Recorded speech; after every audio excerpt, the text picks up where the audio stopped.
Yes, we are live, back in action, attacking your speakers from the field to the bleachers. This is the Power 32 podcast in the house of my main man, Mr. Primetime 313, David Dale. How we doing? What's going on, man? How's the weather? Hey, Mr. Meteorologist over here, the weather is perfect in Florida right now. Weather is all good, much better than what you got going on in Detroit and other parts of the northern East Country and everything like that. The weather sucks up there. That's why I moved, brother. That's what I'm telling you. The prophet had to move. I am the sports prophet, and I could be the weather prophet too, because I knew that my life would be much more miserable had I stayed in the Northeast and moving down to Florida and enjoying this beautiful weather that we got. So I'll take it. Ain't that living up here your whole life? Well, you're an East Coast guy, but living up here your whole life, you kind of get used to it. We've had like some 35, 40 degree days, but the bottom's supposed to drop out this week, and we're supposed to get a little bit of snow and all that. So typical Michigan weather up here, man. You kind of blink and next thing you know, the weather's totally different. But well, I say if it's going to be cold, let there be snow. At least there's something to do, like have some fun. Let the little children run around the neighborhood. Skiing, ice skating, and all the other stuff. Yeah, all that fun stuff. Yeah, ice skating. I was never good at ice skating, man. That was just poor. We had an ice skating rink that was like in the neighborhood thing, man. Rollerblading, I killed it, but ice skating, there was just something about that. Dude, I could never roller skate. I could never ice skate. I can skate. No. I used to be able to skateboard, but as far as like standing up on roller skates, and I could never do it. Rollerblading, absolutely out of the question. Yes, and because now you go from two wheels to four wheels in a straight line. Yeah, there's no way, no way. Now we got to get you on a unicycle. There you go. Yeah, that's what we got to put you on right there. Show off your tricks. Show me you ain't no old man. You can handle this stuff. Absolutely. Hell yeah. All right, man. Well, NFL is on the board, baby. We got a lot to talk about, and we've been getting lucky the past couple of weeks, but maybe unlucky for other people, like Harbaugh last week when we had the privilege of kind of breaking the news. But now Mike Tomlin, just a few hours ago, not the head coach of the Pittsburgh Steelers anymore. We're going to get to that, but before we do any of that, we have to do NFL trivia divisional round. Are you ready? Absolutely. Let's do it. Okay. Now, this is not a two-part question, but there are two answers. And so hear me out. Here we go. In the divisional round, which two teams played in the largest comeback in NFL divisional round history? It happened once in the AFC and the NFC. It was a 24-point comeback. Not saying it was 24-0 necessarily or whatever, but it was a 24-point deficit. And these two teams came back. I'm going to also give you the years to make it fair, because it's a tough question. Okay. It happened in 2002, and it happened in 2019. Do you remember which teams were a part of the biggest comebacks in divisional round history? One in the AFC. The one in the AFC was 2019. The one in the NFC was the 2002 season. So you say that not the wild card round, but the divisional round. Divisional round, yep.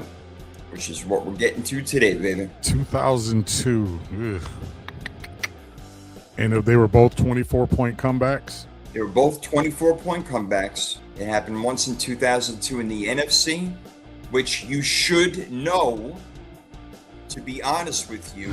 The other one in 2019, maybe you shouldn't know, but the question is there. So again, both 24-point deficits. 2019, because I'm thinking, no, that wasn't the divisional round. That was wild card round with Chargers. 2002. I should know this one. Should. Because it could only be one of three teams that I'm thinking of in the top of my head. It wasn't the Lions. It's 24-point deficit. The New York Giants. The New York Giants is one of the teams in the NFC. Who did they play? And then we can discuss the outcome if you remember it that much. 24-point deficit, NFC. You got the New York Giants as one team. Who did they play? And then we'll go for the AFC one. I want to say the Packers for some reason.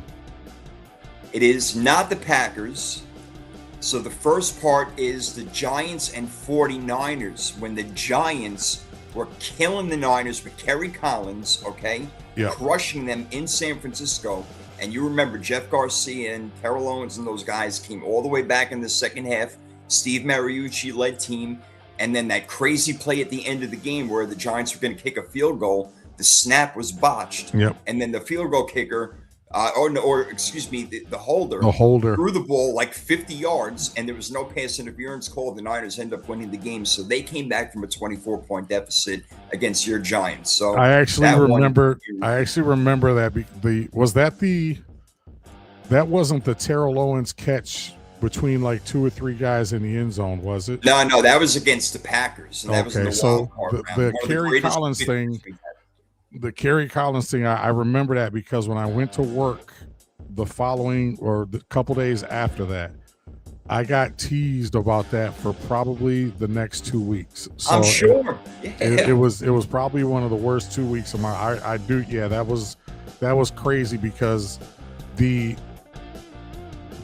lot of people were thinking that I was going to just make the pass interference pass, which they're not going to call pass interference on something like that. Right. But yeah, that was pretty miserable. I don't know why I had the Packers in my head for some reason, but that was Prime. Picture me. I'm a 49er fan living in New York at the time, surrounded by Giants fans, and I am throwing beer bottles left and right. People are freaking out. They're scared to death of me. And nobody goes near me the entire second half. They stay completely and totally away from me. And hey, that was my good luck charm. So won that one right there. The 49ers crazy comeback. But another one in 2019, all right, happened when the Kansas City Chiefs were down 24-0 against the Houston Texans, the Deshaun Watson-led Texans, all right, in 2019, down 24-0. They came back to win that game, Prime, 51-31. Yeah, that was because they were at Patrick Mahomes was there. Yeah, that was Patrick Mahomes, and that's when they started the whole the initial coronation of, okay, this is Patrick Mahomes. He is risen. He is going to be the next. He has risen. Blah, blah. And that one got away from it. I kind of, because there's been some other collapses in other rounds. Right. Famously the Oilers and the Bills, and then the Colts and the Chiefs had another one, but a lot in the wild card round. So you had to really go back in the memory bank for that one. Yeah, and then the Chargers gave up.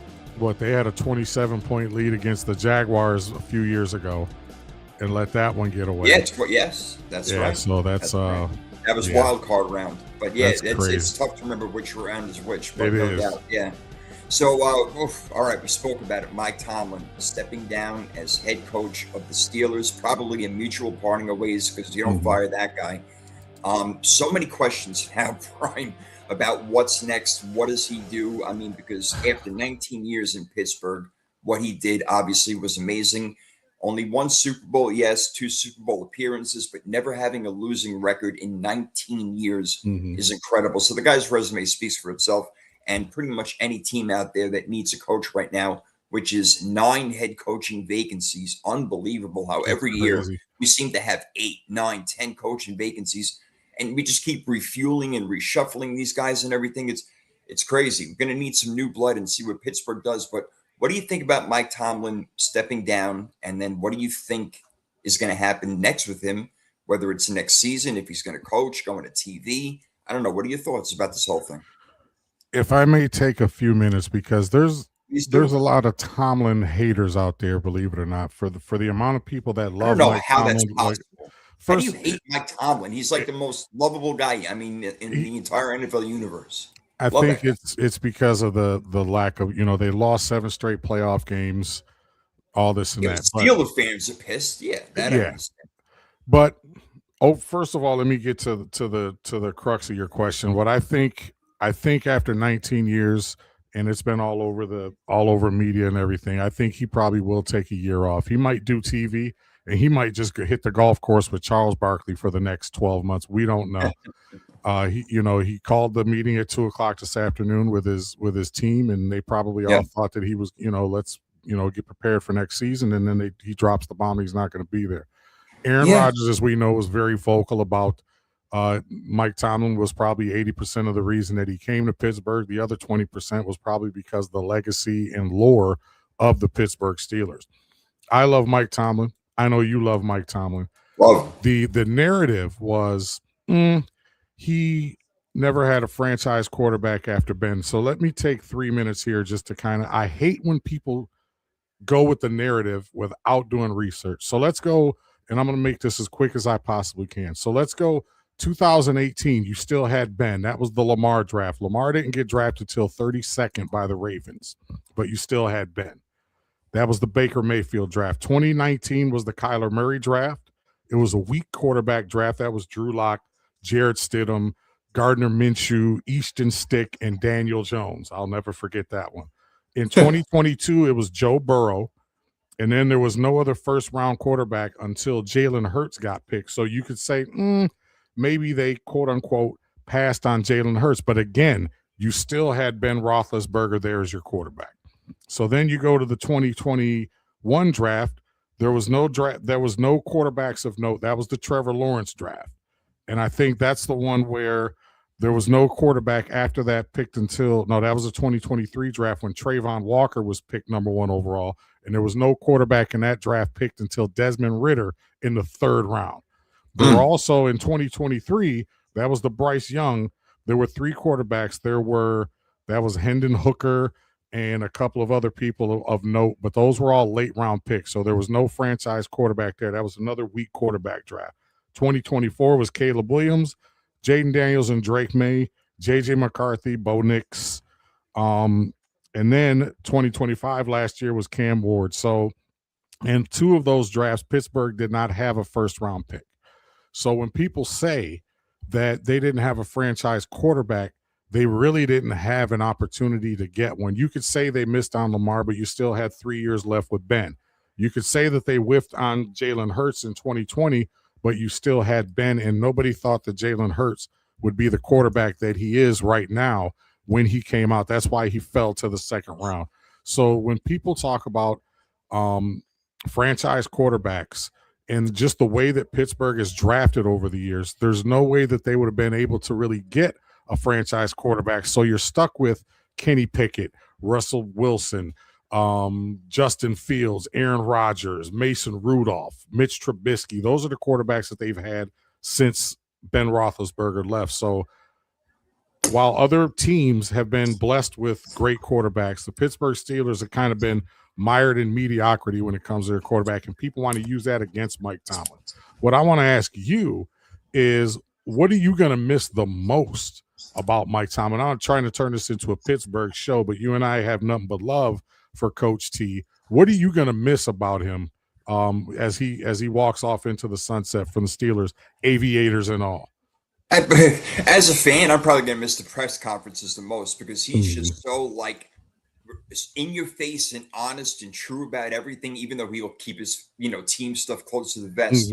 He's just such a guy that, again, you want to listen to. I can listen to him talk for hours, this guy. I mean, he's just, again, so intellectual. So I'm going to really miss his press conferences. But, seeing him, he's not one of those guys on the sideline that is always going crazy. He keeps usually a calm demeanor unless there's a really big play. Then, yeah, you'll see him get a little riled up and everything like that. So, I'd like to see him do that. But I'm going to give you a little pushback on this thing. For the most part, you're right. They haven't been in position to draft a quarterback.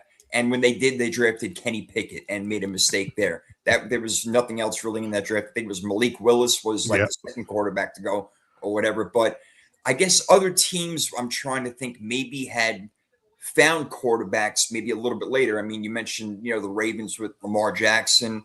And there aren't a ton of others, but they could have moved up. So that's kind of my point. They could have tried to move up in certain drafts and make trades for certain guys or whatever it may be. And they, like you said, stuck with Duck Hodges and Mason Rudolph and guys like that, and really going nowhere. And the Russell Wilsons and the Justin Fields, Landry and Aaron Jones. Rodgers at 42 years old. So what's next for them? You're right. They're not going to go anywhere unless they have a franchise quarterback. I mean, and look around in that division right now. There are 3 head coaching vacancies at this moment, which is unbelievable. And the Bengals are the one who have the stability over there, which is. You think Zach Taylor's walking around puffing his chest out now? I am now the longest tenured coach in this. Zach Taylor. That is probably unreal. Shouldn't have a job in some people's eyes, but that's another topic for later.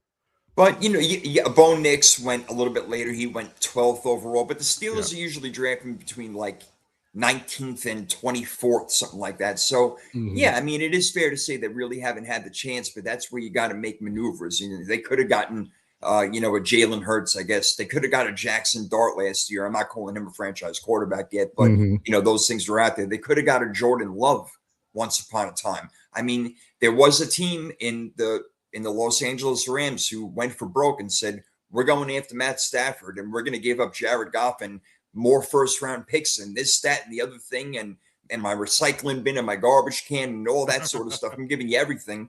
And what happens? They win a Super Bowl out of it. So you can find a quarterback, but he's not the general manager of the team. But he did have a lot of input. So again, it's a tricky situation, but again, a coach to get the most out of the players that he had. I Mhm. don't know who done it better than Mike Tomlin. I mean, it's really unbelievable to not have one losing season, not one in 19 years. Incredible, Yeah, unreal. that's insane. And I hope whatever he does, I was kind of selfishly hoping that, now that he was away from the Steelers, kind of figured he was going to take a year off or so, but you and I, but here, let's, for all the stuff that people talk, blah, blah, blah. And, you guys aren't worldwide, this, that, and the other. But if you go back to the beginning of the season and look at some of the predictions that we made about certain things, 90% of them have come to fruition. And I think you and I were probably amongst a small minority that said at the beginning of this season that we could see at the end of this season a world where Mike Tomlin and John Harbaugh both were out of jobs, Yeah, whether they right. step down or mutual parting of the ways or whatever. So I just like to every now and then give us a little bit, a little bit of props because a lot of people they don't understand, you and I do a lot of research and stuff when it comes to it. It seems like a lot of times we go off the cuff, but when we decide that we wanted to hunker down and do our research and spit facts, we knew going into the season that those two guys, amongst a couple of others, were on the hot seat. But Yeah. I selfishly hoped that Mike Tomlin would say, you know what, I'm going to stick with coaching and I'm going to go to the New York Giants. I'd like to see Harbaugh there, but honestly, I would probably rather have Mike Tomlin, but that's not going to happen.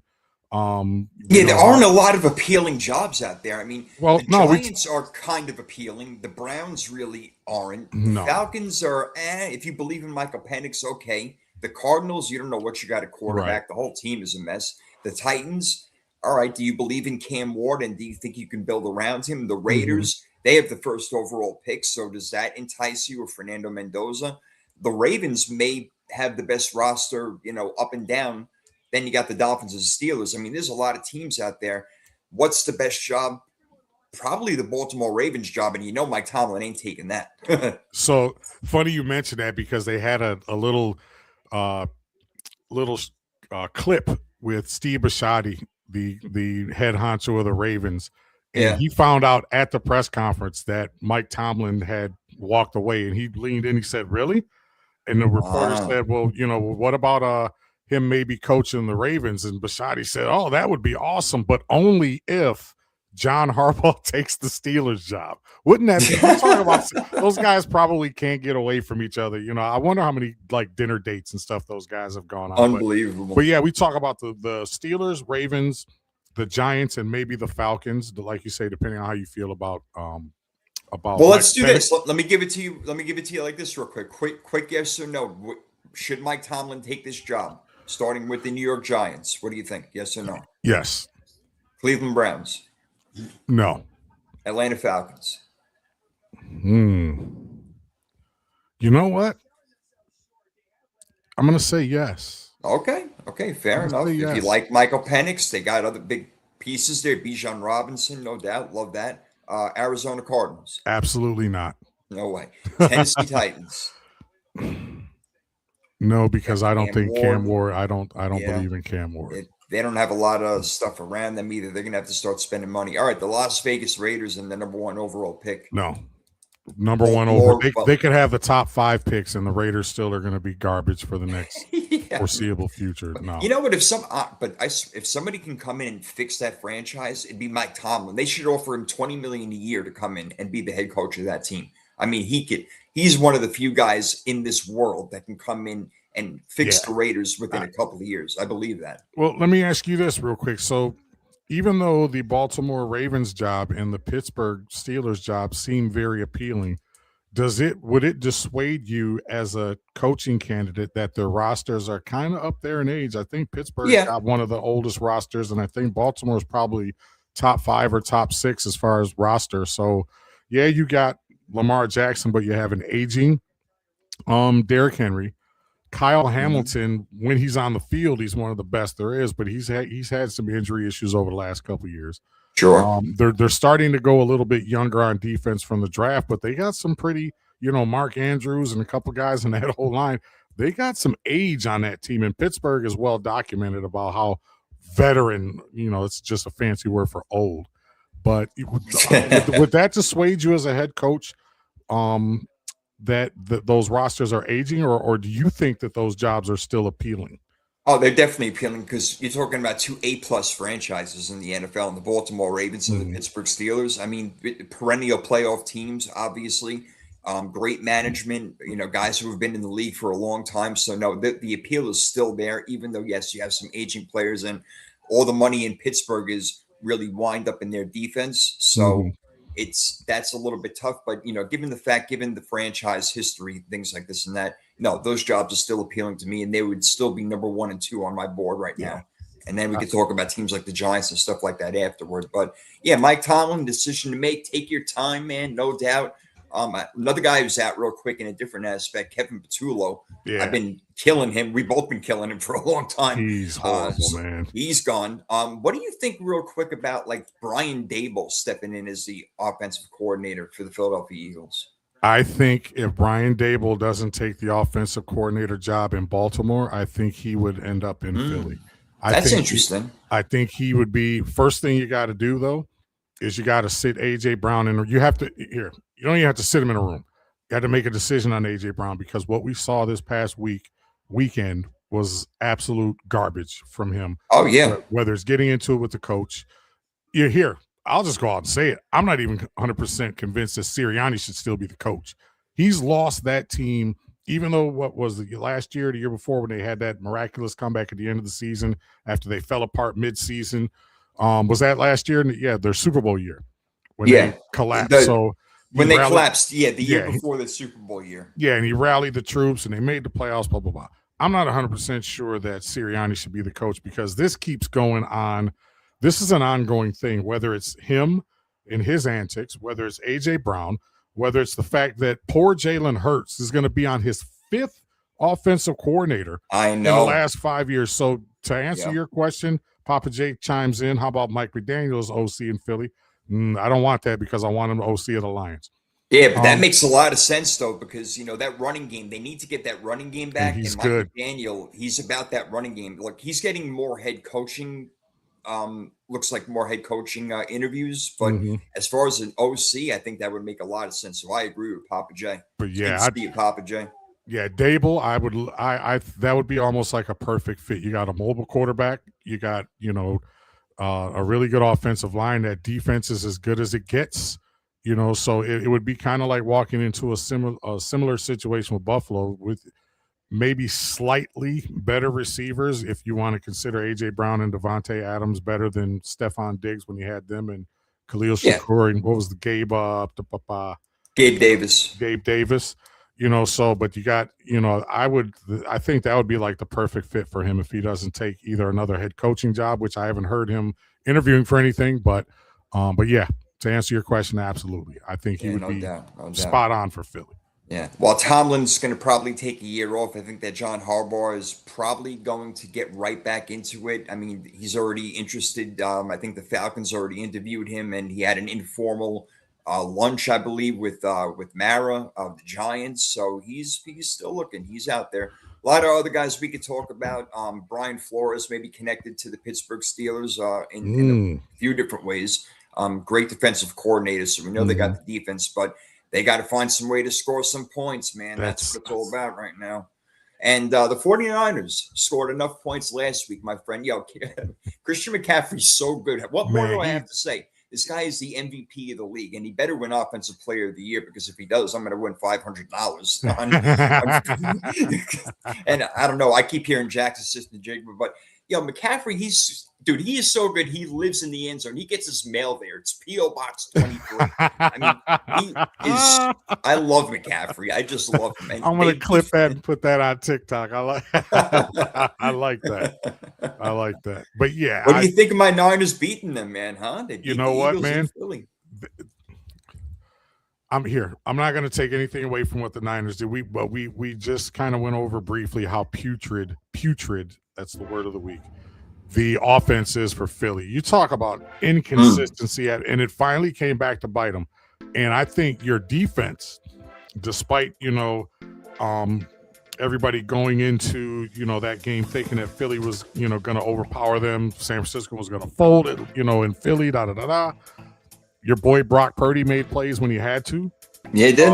Your number 15 made plays when he had to, but CMC and with Kittle, your boy Kittle out, that you got to be kidding. And they still won the game.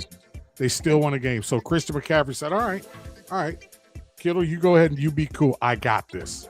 And he put on his cape, and Philadelphia should be embarrassed that literally, because usually in football, one guy can't beat you. It's because it's such a team sport. CMC single-handedly the Philadelphia Eagles. That guy, I forgot who I was talking about a few weeks back about the ultimate. Remember when Randall Cunningham had the Sports Illustrated Ultimate Weapon cover? Yeah, of course. Put that on CMC, man. That guy is a beast, and he's still doing it despite all the injuries, despite him being a little bit up in age. He's probably the single most dangerous player in the NFL. There, I said it. He might be, man. Again, what he does. I said it, McNiner. Whenever you chime in, I know you're out there. You're going to be chiming in shortly. Damn it. He almost had the 1,000 again, man. He did it once before with Carolina, believe it or not. He almost had the 1,000 again. He was just I think 75 yards short of receiving, but he had over 1,200 rushing yards. Just unbelievable. So my 49ers, that's why I'm sporting my cap again today. I'll keep wearing it throughout the playoffs. Let's keep on winning these things. The Jaguars-Bills game was big time. And it comes to another fourth down situation where the Jaguars are up 7-3. It's early in the game. It's 4th and 2 inside the 10-yard line. Why are you going for it? Take the points. You can go up 10-3, a full touchdown. You have a good run defense. The Jaguars played a pretty decent game, but then Superman comes along, Josh Allen, at the end of the game and does what he does. So Josh Allen, absolutely incredible. The Jaguars could have won the game. Trevor Lawrence throws in a bad interception at the end of it to close it out. Bishop with the interception. What did you make of that game? What were your takeaways from Josh Allen doing what he does and moving the Bills along again? You said it. You said it all. Josh Allen doing Josh Allen things. You set the stage. Josh Allen, those guys go to that 10-yard tush push, by the way. Wow. You can only do that when your quarterback's 6'5", 240 pounds. You ain't kidding. I hate the tush push, but that was a spectacular play. But anyway, you set the stage. They go ahead touchdown. Okay, Jacksonville gets the ball. You're ready to settle in for a final drive. And what happens? First play of the drive, Trevor Lawrence, I think his flowing locks got in his way. Yeah, he throws the interception, and it was absolute it was very, that's a disappointing way. I would much rather have saw them try to drive the ball down the field and just blow it, either not scoring a touchdown or missing a field goal, than to have it end like that. They have a really good season end the way that it did. But, Duval and company, I'm sure, will be back next week as the real Savage joins us. David McNiner joins us. And who's this? We got Papa J. Tina Colombiana joins us, man. We got a full chat here, so thank you. Yeah, you a Philly fan? Thank you everybody for joining in. Papa J in the house, man. Yeah, and she's here. She's in the house, and I think that she's a Philly fan, so she might be a little bit upset about what happened. But I can't apologize. 49ers 23-19. They take that one. Move on to Seattle. We're going to talk about that game in a little bit. Another game where. The Chicago Bears, they did it again. It's amazing. The Packers are up 21-3 at halftime, and Chicago finds a way to come back and win the game. How does this happen? How do they keep doing this? I don't know. Caleb Williams has probably developed more over the last 8 weeks, 10 weeks, than probably taken bigger steps as at a quarterback from a young quarterback from what we saw previous years, last year to this year and the last half of the season than any other quarterback that I can remember. Caleb Williams, you talk about a guy that's done a complete 180 and improved. He throws probably right now the best deep ball that you'll see. They just make play after play after play. Their defense is opportunistic. They make, that throw he made running to the left to Roma Dooms. Oh, man. That was on a fourth down. That's come on. Not many players. I mean, maybe 2, 3, maybe 4 players can make that throw. That was unbelievable. You're right. He's showing all the skills that he's got right now, and Ben Johnson has brought it out in him. Every single week, Caleb Williams is getting better and better and better and better, and he's getting guys that are being hurt on offense, like Roma Doomsday was out for a while, but you see Luther Burden stepping, Colston Loveland coming in, DeAndre Swift running the ball well. Just the schemes are going well, and it is an odd thing. You don't want to be in this position where you got to come back in the second half of the fourth quarter every freaking game, so they got to find a way to start out faster, especially coming up against this Rams team, bro. We're going to break that game down in a little while. They can't allow a Rams team to go up 21-0 on them. Look at look at the chat right now, dude. I love the chat. It's on fire. We got Joey Gaming, Real Savage, ex Tina Colombiana. We got Steve O Supremo, a chat veteran. Papa J's in the house, another chat veteran. We got McNiner in there, which he probably, he was lurking and waiting for me to say something positive about the Niners. So I got to give them their props. But here's the thing, man. Yeah. They went to work. Some people were, oh man, it was a horrible playoff weekend. Are you serious? You serious? The Rams in Carolina, the Bills, then all 4 of those 4 games. The Patriots game was like a snooze, but this is a great this is a great playoff weekend, and hopefully it's a preview of what we'll see this upcoming weekend, man. But there was some really good games. We talked about Josh Allen, we talked about Christian McCaffrey, talked about Caleb Williams, who I think if there was a most improved player in the NFL, it would have to be him. Oh yeah, he's up there, man. Most improved, or whatever you want to call it. He really is, because he's been improving every single week. It's been amazing to watch. So you got to give them their props. Their Final Four in the NFC. Let's see. They got the home game against the Rams. Let's see what they can do. We'll talk about that again in a little while. We'll talk about Josh Allen taking a beating, 5 for 5 in the game-winning drive, 2 rushing touchdowns again. The guy's unbelievable. I want to talk a little bit about the Chargers and Patriots game. That was a game where I thought that Jim Harbaugh was going to be able to scheme up something, get his offense moving along. No, 16-3. Give Mike Vrabel, that defense, all the props in the world. They did a great job. They took advantage of an offensive line that is obviously very weak, all right? And I didn't think it was going to be as big a deal because New England isn't really that get in your quarterback face kind of team, but they were this week, and there was no running game to speak of. I mean, it was just another pitiful performance by the Chargers in the playoffs, and specifically Justin Herbert. So even before talking about the New England side, your boy from Oregon over here, I love the Oregon quarterbacks. What is going on with this dude in the playoffs, man? He's good. Like I say, he blew the 27-point lead against the Jags. He had 4 interceptions last year. Couldn't get anything going this year. This is one of those things, and you never want to use injuries as an excuse, but you and I both, they lost an offensive, a Pro Bowl right tackle, Pro Bowl left tackle. They were piecemealing offensive line. And it's another one of those, it's one of those things where all of your good fortune and all that stuff, it comes back, and sooner or later it had to come to an end. And you were just playing. To go to your point about Harbaugh and scheme, Harbaugh is really good at the leadership thing, but I've never considered him, and I've been tracking Jim Harbaugh for a long time. Never really considered him a genius when it comes to X's and O's, but they had absolutely no answer. My thing is to get him out of the pocket more, because he was getting pressured. Justin Herbert just made some bad decisions in that game. And again, now he's 0-3 in the playoffs. People aren't going to say, oh, it's the Chargers. Like you said, people are going to go right to him and say that it's all his fault. And I kind of put this a little bit on the coaching. As much as I love Harbaugh, as much as you love Harbaugh, I put a little bit of this on the coaching, because they weren't able to do the things. They saw what New England was doing. New England said, this is what we're going to do, and you're going to live or die with it. And they didn't make any adjustments at all. to get Herbert out of the pocket, to get him a little bit more mobile. Your running game was absolutely garbage. And I'd never say this about a team, but they deserve to lose that game. They deserve to lose they did.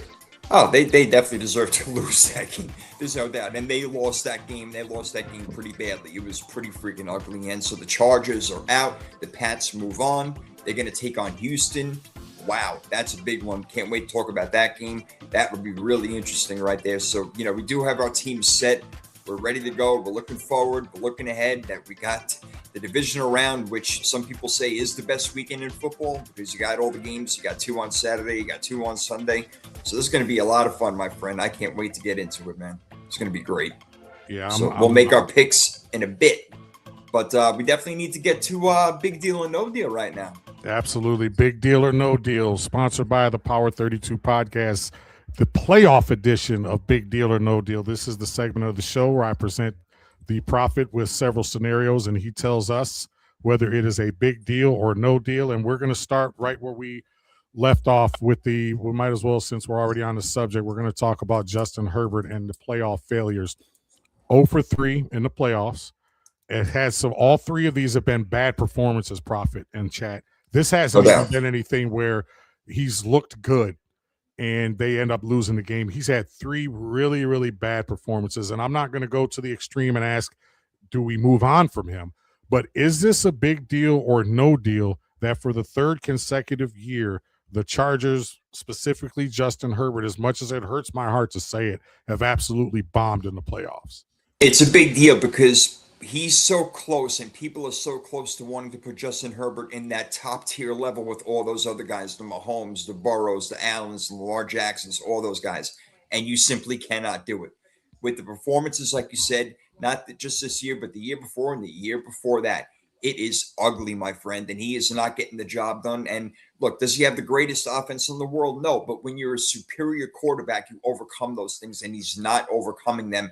And like I've told you, throughout the regular season, him and Trevor Lawrence really reminded me of each other, where they can go really cold or they can go really hot, and Herbert finds a way to go cold in the playoffs. This is a direct point your finger at Justin Herbert type of thing and saying, you can't get your offense down the field to score more than 3 points. New England Patriots have a good defense. They don't have a great defense. Right. Nothing extravagant, nothing amazing, nothing that you can't say, oh my God, we can't move the ball on these guys. Mm-hmm. You can move the ball. Teams have done it all season long, especially the good ones. So there is no excuse. This is on Herbert, and this sets him back as being caught in that top tier of quarterbacks. He is not there. I'm sorry. Wow, and I agree with that. I like I say, it hurts my heart because I love Justin Herbert and I love Jim Harbaugh. But what we saw this last weekend, 3 points, man. It's not like they were, like you say, it's not like they were playing the Texans, in a defense that you kind of expect. They were playing the Patriots and they just totally bombed. But moving on to number 2. This one here is something we alluded to a little bit earlier. Big deal or no deal, all of the issues that are going on right now in Philadelphia. We talked about the A.J. Brown drops, throw me the ball, then he drops. Devontae Smith dropped a crucial one. Kevin Patillo and his lack of creative play calling. Nick Sirianni and his seemingly feast or famine when it comes to the success or the failure of the Eagles. Is this a big deal for Philadelphia that they're having all these issues? And if it is a big deal, what would be your suggestion, your top 2 suggestions to kind of right the ship in Philly? Because right now there's a lot going on right now if you're a Philly fan. It seems that when they have the right guys in place, everything is running smooth. And obviously when they don't, things are hunkering and breaking down. And Kellen Moore is not there this year, and he was excellent for them last year. You replace him with Kevin Patillo, who we talked about, who just got fired. He was clearly not the guy. You already have all the offensive pieces that you need, including an excellent offensive line. You have it all right there. It's the play calling this year was horrendous. So that is what I really put it on. And I understand that Jalen Hurts didn't want to run as much during the regular season, but you got to use your legs as a weapon because they are a true weapon in this league. The tush push ended up not working as well as it did in the past couple of years and things like that. But I do see a problem in Philly if they don't get the right guy in, because Nick Sirianni isn't the X's and O's guys. He's not even really like a rally guy. He's just supposed to be somebody who can manage a lot of egos. And Mm-hmm. see him fighting with AJ Brown on the sideline and things like that. That was You awesome. wonder how far that really goes in this. Yeah. So to me, Nick Sirianni is just kind of like, it's like that cool, like older brother who kind of takes care of the team. So they need another daddy to come in and, spank these guys on the ass and say, look, this is the way that we're going to run this freaking football team. We're going to run the ball first. We're going to work off of play action. We're going to change the way that we do things because, my goodness, an offense like that should not be as poor as they were. And having second halves where they got 7 yards total in the entire half, like, you can't let that stuff happen. So it's a big deal. And as you mentioned before, also, you can't give Jalen Hurts a different offensive coordinator every single season. You got to have stability. You have to. So, okay. So part two to that is, realistically, do you start looking at somebody other than Nick Sirianni as your head coach? Yes, I would. Because again, I don't feel like he's a great head coach. He's again this ego manager, friendly older brother type of thing. I don't want to say that the Philadelphia players don't have respect for him. I don't want to say that, but it's not like he's the big papa in the room and all eyes on me type of thing. He doesn't. I feel like he doesn't command that type of. I don't want to say for respect is not the right word necessarily, but the attention. So I don't think that Nick Sirianni really necessarily is the guy, even though, look, he's gone to 2 Super Bowls and he has won one. But again, I put that more on the players and the coordinators than I do the head coach. So, yeah, and I kind of get that. I kind of agree with you 100% about the style of Nick Sirianni. He's definitely more of a CEO type. He's definitely more of a manager type as opposed to somebody like a Sean McVay or a Sean Payton that's going to just wow you with the X and O's in the scheme. So, yeah, good stuff there. So now the big deal or no deal, last one. So the Rams had to come from behind against the Carolina Panthers. The Panthers almost had them again. Yeah. Is there cause for concern in chat? Feel free to chime in. Is this a big deal or no deal that the Rams had to come from behind to dispatch a very gamey, a very scrappy 5'7", 117-pound Kyler Murray Jr. quarterback in the Carolina Panthers? I'm going to say no deal. I really don't think it's that big a deal. You win and you survive and you move on to play the next game, and that's all they did. They went on the road in a, I don't know, somewhat hostile environment. I don't want to call Carolina like the craziest place in the world, but 12th man, baby. That's right. So the Rams, they go in there. They are an indoor team. They had to play outdoors. It wasn't like freezing or anything, so you're not going to put it on the weather, but. The offense was there. If I have any reserves right now about the Rams, it's the fact that their defense has gotten progressively worse as the season has gone on.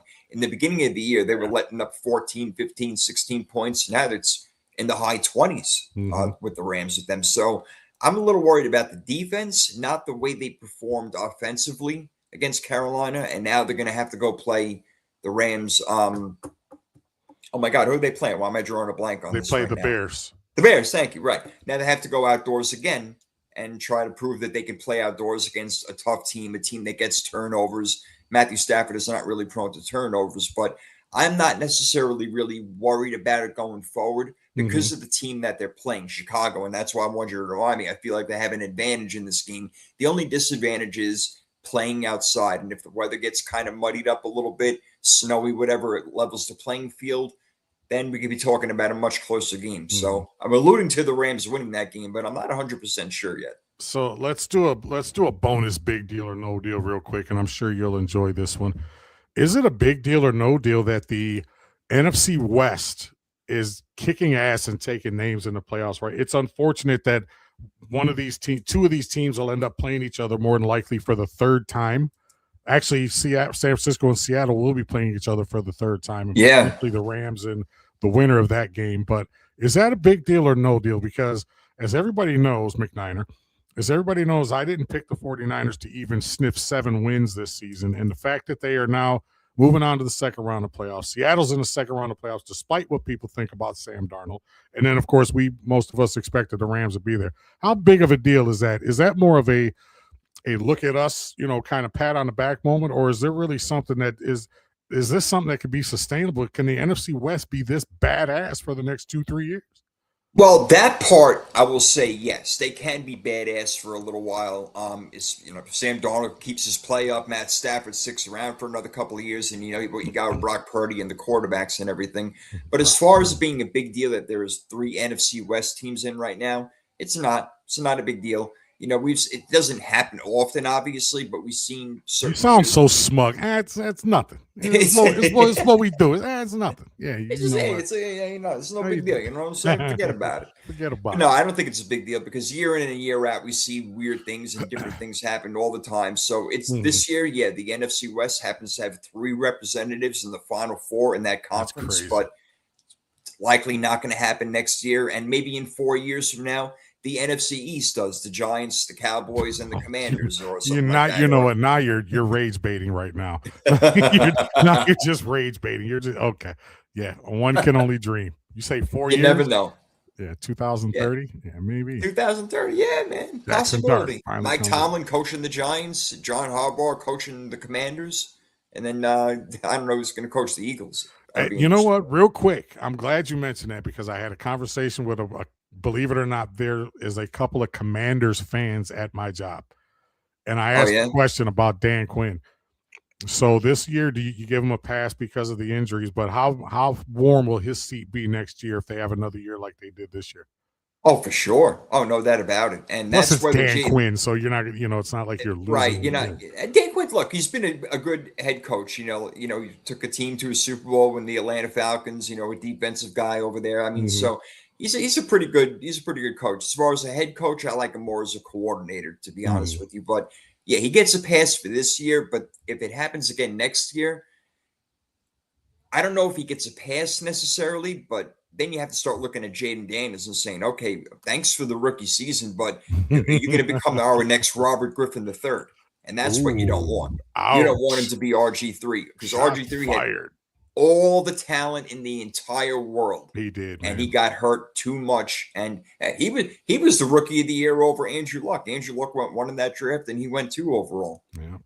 You talk about things that happen that probably shouldn't. As McNiner says, the NFC West is going to be tough for a few years.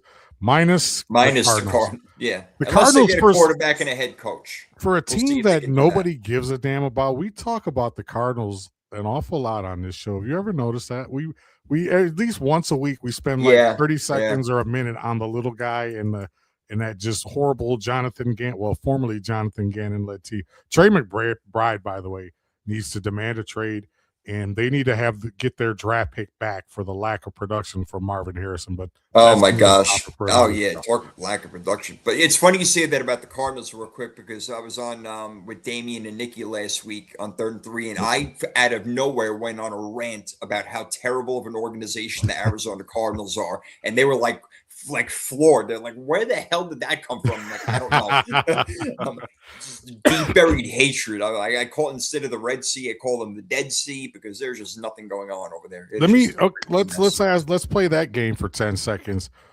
What is the worst franchise in the NFL? I have mine, which may be a surprise, which may not be. But is the Cardinals, in your opinion, the worst franchise in the NFL? I think they're a top 3. I think you put probably Cleveland in there. They're a complete and total mess. And then maybe the Raiders. Ooh. Maybe those are your top 3 worst. Off the top of my head. Mine is going to shock some people. The Jets, actually. What about the Jets, dude? Oh, God, they're awful. The Jets, the reason why the Jets are so bad is because it seems like no matter what they do, it turns to mud. They're the exact opposite of King Midas, who everything he touched turned to gold. The Jets, you go out and you get the best defensive coordinator. He played for you, and you end up with one of the worst defenses in the NFL. But my worst franchise, honestly, is that Joe Burrow-led team down there in Cincinnati. No, I hear you. Okay. Just for the way that just for a team to be that talented and to be that bad is just beyond me. And the Cardinals have always been bad. Jets have perennially bad. The Raiders have been perennially bad. So you kind of expect that. But outside of that Super Bowl appearance, what the hell have the Bengals done with all of that talent and all that money that they throw around? Absolutely nothing, man. They're nothing. So, Yeah. but They had that one nice year. They went to the Super Bowl. They were even winning in the fourth quarter, yeah, but came down to Cooper Cup and then that defense with Aaron Donald making the plays over there. Yeah, Cooper it's Cup. they got to get back to Cooper Cup. McNiner said He fell off Debo wanted quick, to play right? for who's that? Who fell off Cooper quick? Cup. He fell off so Yeah, quick, he man. aged like 10 years in 2 years. Kind of like Yeah, Adam really, no Thielen goes joke. from being a solid, solid Wes Welker type guy to all of a sudden it's like, oh, man, he's still in the league. He should probably retire. Right. Debo wanted to play for a winner. That's what McNiner said. Yeah. So he went to the Commanders. A smart decision right there. That's not working out too well. Oh man. God. All right. Well, let's get to our next deal of events over here. We have our wild card picks. Prime, he went 4-2. I went 2-4. I don't know how that happened, but I was on a roll. The first couple of games, like, yeah, we're winning this one, boom, boom, boom, and then blah, everything fell off. But I did take the Niners with the points this weekend, so I'm happy won that game right there. But you took that home this weekend, and we had our best freaky fantasy football draft clash ever. I will name you the players right now because it was that good and that close. I had Stafford, Etienne, Puka, Kincaid, and the Chargers defense, where you had Josh Allen, Saquon Barkley, A.J. Brown, Colston Loveland, and the Texans defense gave you 27 points last night for you to beat me 101 to 99. Wow, 2 points. 2 points. That was a high-scoring affair, man. Yes. Well, we know how to pick our players, man. We know what we're doing. But can we pick the right teams? That would be the question. But yeah, man, well done. Right. You got yourself in the triple digits this weekend, my friend. Man, excellent job. Well, like I say, even the sun shines on a dog's ass once in a while. Yeah. Every once in a while. They say a broken clock is right twice a day. So. Exactly right. Exactly. Oh man, yeah. That's all right. That's pretty awesome. Well, let's see if we can do some good game picks over here. We are ready. We're going to take the games in order as they are played. The first game is Saturday, AFC Divisional round. Probably the best matchup on paper, at least. I can't wait to watch it, Prime. Bills, Broncos. It's in Mile High. Denver's been off for a week, resting, getting comfortable. Josh Allen took a beating in that game, even though they won the game against Jacksonville. He took a beating and he played unbelievable. So you know that he's getting as much rest as possible this weekend. Buffalo, I know, is everybody's team to go to the Super Bowl this year with the absentees of all the other quarterbacks, but this is the number one seed, Denver Broncos, right now. What do you think about this game? Well, the spread is 1.5. Buffalo's actually favored to win this game. Yeah. Over under 46.5. Just like they were in Jacksonville. They were start. Yeah. Just like they were in Jacksonville. So I'm not in the NFL, the team that has the bye usually does pretty well. But I just think that, and we talk about here, we won't use the word momentum. We'll use your word confidence. I think Buffalo is the one team in the NFL. It used to be the Lions, but it's the Buffalo Bills are the one team in the NFL. It doesn't matter what the score is and when, what point of the game it is. They're never out of the game. They just feel that. And it's their identity, man. I'm going to go right now. I'm going to take Buffalo according to the point spread, it's not an upset, but according to a lot of people, just fans in their hearts, it would be. I'm going with the Buffalo Bills. As much as I like Bo Nix and the Broncos and what they've done, I'm thinking I think Buffalo's on a mission this year, man. They can be down 10, 12, 13 points in the fourth quarter. They're going to find a way to get it done. And, if you don't believe that, go back to that Cincinnati game. When they just exploded all the turnovers and stuff that happened in the fourth quarter for them. But yeah, just give me Josh Allen, give me Superman and company over the fighting Sean Paytons and the Broncos. Now, if Buffalo's going to win this game, James Cook is going to have a hell of a day because the Denver Broncos secondary is top notch. I mean, the whole defense is really top notch. Mm-hmm. It's going to be very difficult for Buffalo to score high 20s, low 30s in this game. Mm-hmm. And they may have to do that because Denver has been able to put points up on the board despite getting off the slow starts. Now, if the Bills can take a 2-touchdown lead into halftime, I would feel real comfortable about the Buffalo Bills' chances then. But if it's a close game and it's getting late, that's when Denver starts playing their best football too. yes, the Buffalo Bills play their best football when Josh Allen is going out of his mind late in the fourth quarter when they're coming back or trying to put the game away. There's no doubt.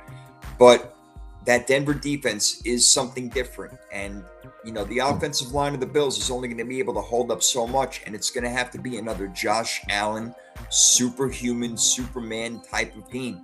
Does he have it in him? Yes. But I feel like the Denver Broncos are complete. Their running game is not what I would like it to be, but they do an extension of it with their screens and getting RJ Harvey involved in the passing game.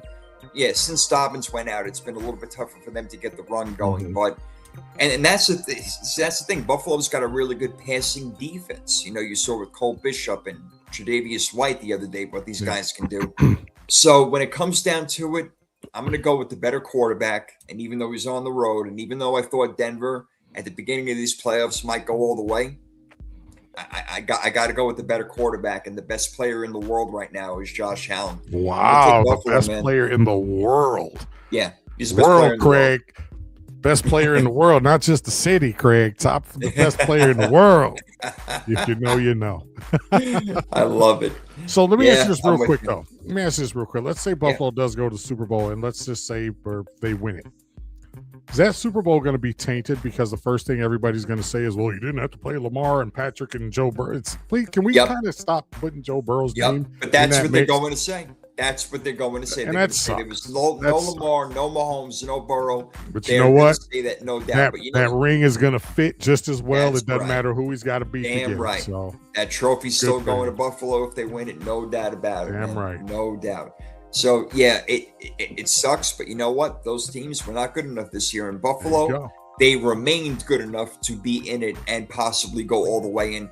I'm telling you, if my 49ers don't win it this year, I'm 100 billion% rooting for Buffalo, not just for Josh Allen, but that city who deserves the Super Bowl so badly. They deserve one.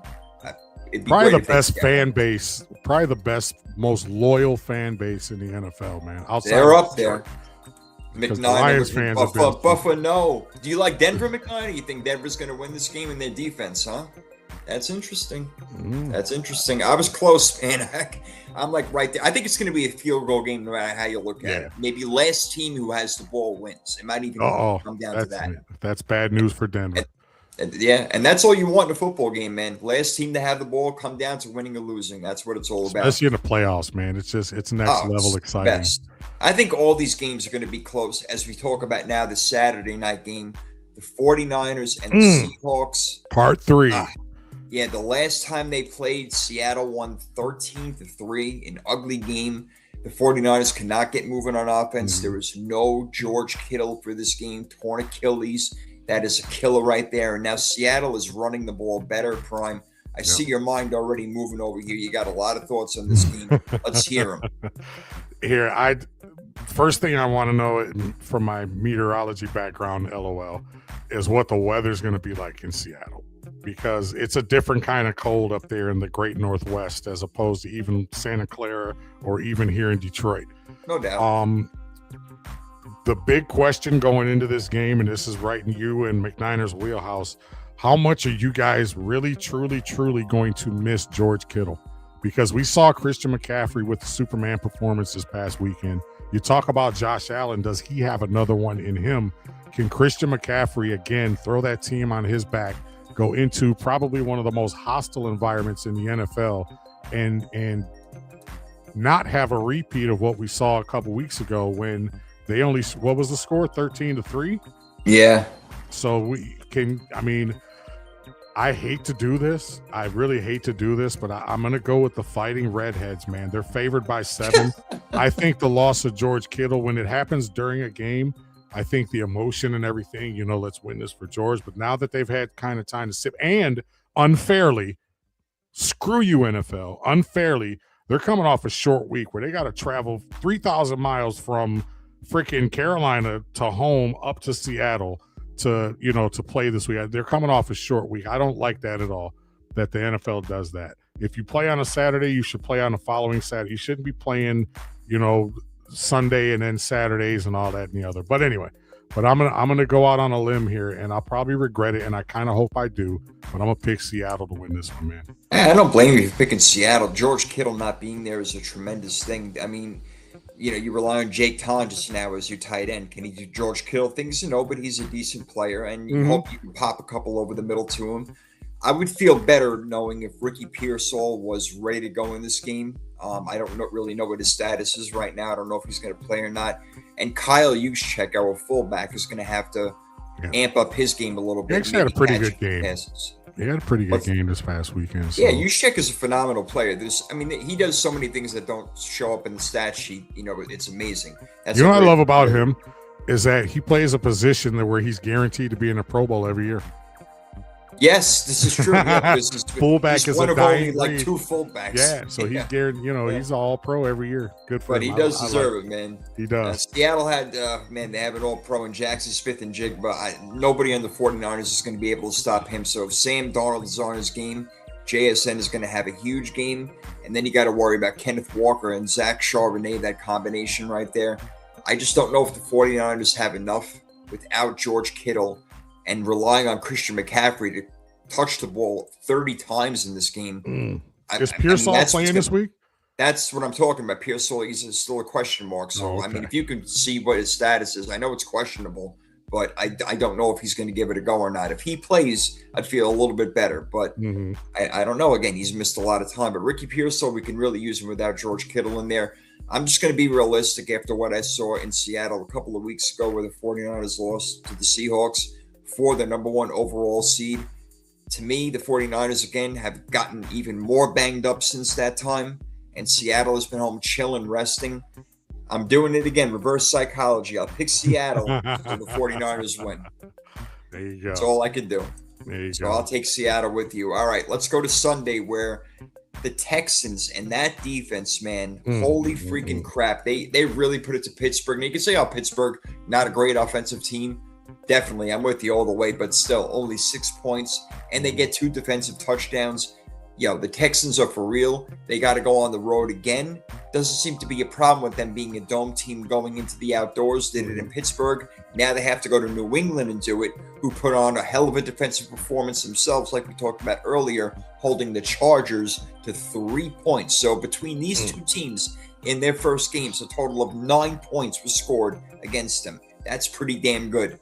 What's going to happen when the Texans go into New England to play the New England Patriots? Drake May, Mike Vrabel, possible head coach of the year, possible MVP of the year. What happens in this game? Yeah, my biggest concern is you need better play out of CJ Stroud if you're the Texans. Yes, you do. Your defense played lights out, a couple defensive touchdowns, and I get it. 17 points a game is what that defense is giving up, best in the NFL.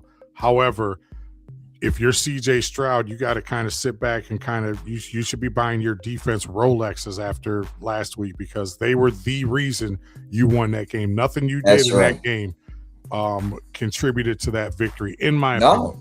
Stroud was fumbling the ball. He had problems with the center and the snap. They were trying to give that game away. It's like, here, take this, Pittsburgh. We don't need it. But Pittsburgh didn't want it. So, But now you're going against an offense, I think, that is a little bit more fluid. You got a quarterback that's a little bit more.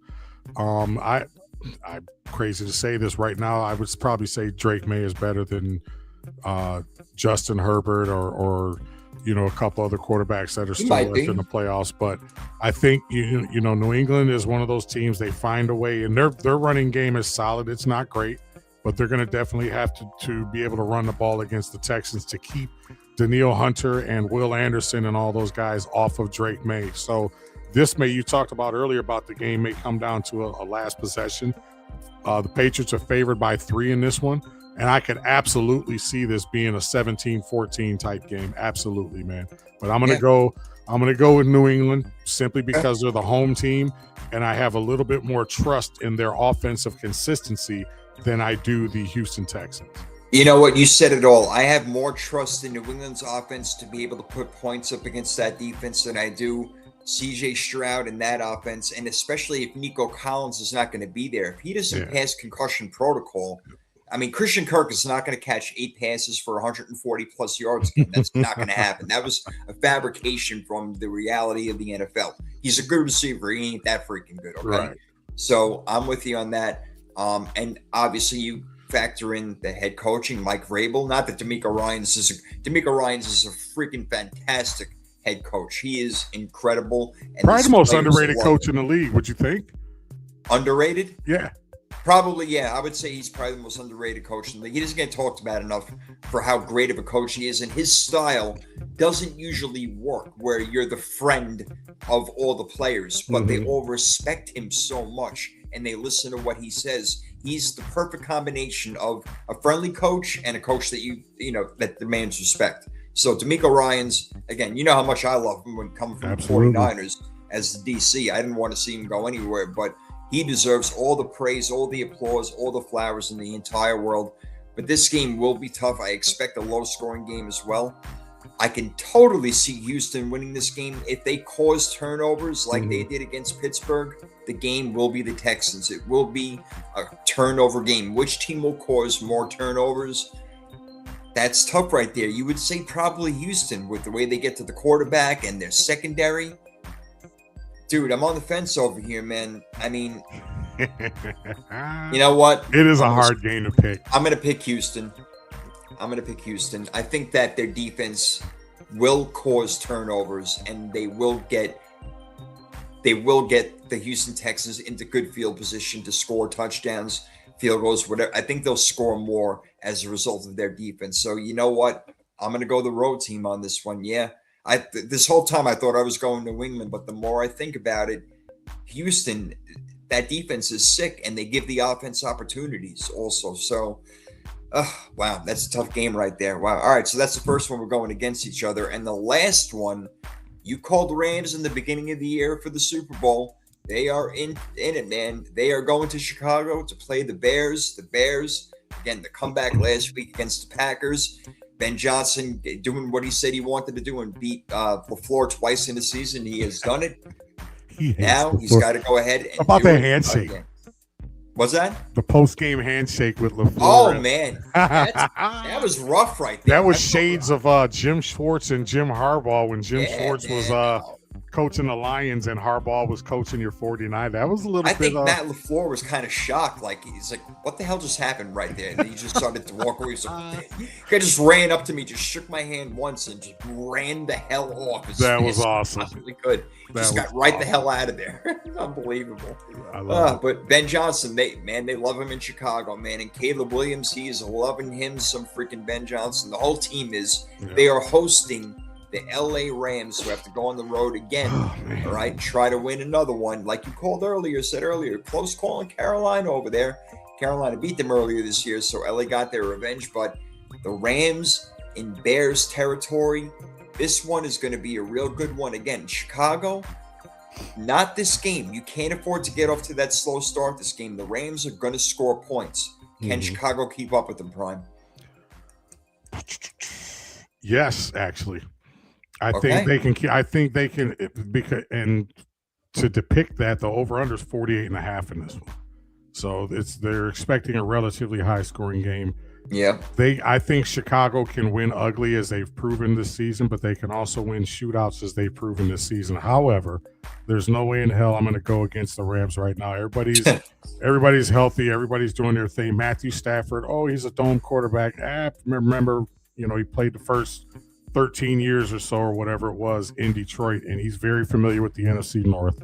So the cold is not going to bother him. They're favored by 3.5 in this game. I'm not 100% sure they could cover that. I do think this is going to probably be another close game, but I don't necessarily think it's going to be something they have to pull out last second. I think they'll probably go into the last few minutes of the fourth quarter comfortably as far as like having the lead and not have to worry about coming back. The thing that they're going to have to do is make sure that they don't allow Caleb Williams to get outside the pocket, because that seems like the last few weeks, that's where he's the most dangerous. And we talked earlier about some of the throws he's made. If they can keep him, actually, he's one of those guys you want to keep him in the pocket, because once he starts improvising, man, he's like Mahomes Jr. out there, and he can get the job done. I do think, though, I share the concern that you mentioned at the beginning of the show with the Rams defense. So this is why I think this will probably be a relatively high-scoring game, even though it's out in the cold. But I'm going to take my Matthew Stafford and the Rams to win this one. Yeah, I'm going to go with the Rams. I'm not going to expound upon it too much. You gave a lot of great reasons right there, but I do think the Rams, their defense overall is better, even though, yes, it has been a little bit worrisome lately. But overall, I think the offense is just real solid over here as we tap in with McNiners. Stafford is starting to look old. Whoa, So whoa, whoa. The MVP starting Adams, to look maybe. Adams has kind of been a little bit missing in action. I'll tell you what, Stafford did not have his best game against Carolina. I'm not going to lie. That was not his best performance out there. I know he threw for his touchdowns and everything, and the stats are better, but watching that game, it was not one of his best performances. He missed a few passes. You can bet they're going to have a good week of practice with Sean McVay over there. I'm going to take the Rams also. Like I said, in this game, I think they win this one on the road. They're just a better offense, and Chicago – again, used to getting out to those slow starts is not going to help them in this game. So we both like the Rams. That is the divisional round right there. And we just got one more thing to do, Prime, before we get out of here. All right. Freaky Fantasy Football Draft, which Prime won last week by 2 points in our best matchup to date. Excellent job. If you guys don't know how it goes, once you pick a player, you cannot pick him again for the rest of the season, but we're in playoff edition now. So we got our quarterback, our running back, our wide receiver, our tight end, and our defense. So last week, obviously, we can't use the same players as we did. I had Stafford, Etienne, Puka, Kincaid, and the Chargers defense. You, my friend, Prime, had Allen, Josh Allen, that is Saquon Barkley, A.J. Brown, Colston Loveland, and the Texans defense. And that's what put you over the top to get that victory, and that is what gives you the very first pick, my friend, so go for it. I'm going my quarterback, and this is probably the most obvious pick of any pick we've ever picked ever. I'm going with number 9. Stafford. All right. Stafford, baby. Yep. I picked him last week, and it worked out. He had a good game statistical-wise, but your guys came in a little bit too strong for me. All right. Let's see. You already got your quarterback. I don't have to worry about that too much. I'll take the running back on that team. I'll take Kyren Williams. Ooh.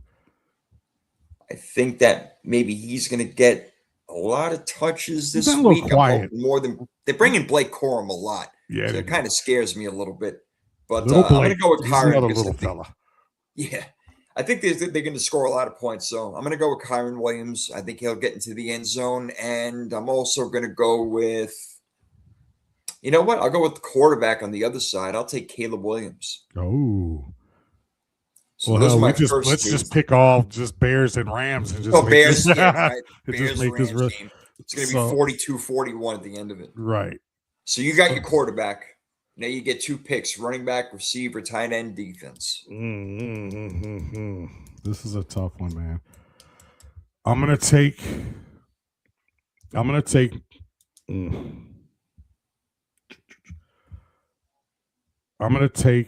no, because I want them to win. Give me Dawson Knox for my tight end. All right, so we got your tight end. And give me Puka. All right, so you're taking both my guys from last week. Absolutely. The night that you won. Absolutely. All right, I got my quarterback and running back. Let's go get a wide receiver for this week. I will. You know what? Josh Allen's going to have to throw it to somebody. I'll go with Khalil Shakir. Ooh. For my wide receiver. And my defense, I'm going to take. Yeah, I guess I'm going to take the Texans, man. I've been raving about them, so I might as well take them. I will take the Houston Texans defense. All right. That's good. You, my friend. What's that? I'll say I backed myself into a corner because Denver's got a good defense, but I picked the Bills to win. I already picked the Texans, and then I was going to pick San Francisco's defense, but I picked Seattle to win. So, but you know what? I'm going to go. If I had to choose, flip a coin between the Niners defense and the Denver, I'm going to pick the Broncos defense. I know it's kind of anti what I'm trying to get accomplished here, but I'm not going to pick. Nope. Take that back. Give me the Rams. Take it back. Scratch it out. All right. Give me the Rams defense. Rams defense. Okay. It's divisional round weekend. We're probably going to get a lot of points scored one way or the other. Maybe not in the 49ers Seattle game, but we'll see. Yeah, Bears and Rams probably putting up a lot of points. All right, so you got one more pick. That would be your running back, James Cook. James Cook. All right. So going against Denver on that one. Yeah. I got Caleb Williams, Kyron Williams, Khalil Shakir in the Texans defense, and I will take the tight end you took last week to pair with my quarterback, Caleb Williams, throwing to Colston Loveland. That'll be my tight end. So I got Caleb Williams, Kyron Williams, Khalil Shakir, Colston Loveland, and the Texans defense against the Patriots. You got Matthew Stafford, James Cook, Puka Nacua, Dawson Knox, and the LA Rams defense against my quarterback for the week, Caleb Williams, and the Chicago Bears. It should be freaking awesome, man. Can't wait. For the record, I got Buffalo, Seattle, Houston, and the Rams. Prime, who has been better than me all year at this, he's got Buffalo, Seattle, New England, and the Rams. So you probably want to listen to him if you're going to throw a couple of shekels on this game over here. Not shekels. Wow. I want to listen to my man over here, but I love it. And we got blessed. We had a lot of great games over the weekend. And, last night was a defensive struggle until it wasn't a defensive struggle anymore. Houston's defense was not struggling with anything. They were just taking over the entire game. But other than that, we had some pretty damn good games. And I think we're going to get some good games again. Buffalo, Denver, nice. Seattle and San Fran know each other. Third time they're playing each other. Houston, New England, defensive battle of head coaches, Vrabel and D'Amico Ryans. And then you got an offensive juggernaut with Ben Johnson and Sean McVay taking their offenses, both scoring high 30s, low 40s in this game. Yeah, if you're going to take any advice from me, take the over in the Rams Bears game. I kind of agree. That's 48.5. I agree. I could easily see that being a take it now 35-30 type game. Right. Yeah, no doubt. Right. No doubt. It's going to be a total combined of like 70 or 80 points. That's fine. By the way, real quick trivia question for you. On the back end of the show to get us out of here, do you know the highest scoring game in NFL history? You know which two teams played? I think I remember the final score. I have a relative general idea. It was a while ago. Was it in a Super Bowl? No, but that's a good guess right there because I just remember the way that the Niners was just ramming through people when in their they were just. Well, that's the thing. They were killing people. It was just totally unfair. Highest scoring this game, the other team had to score points too.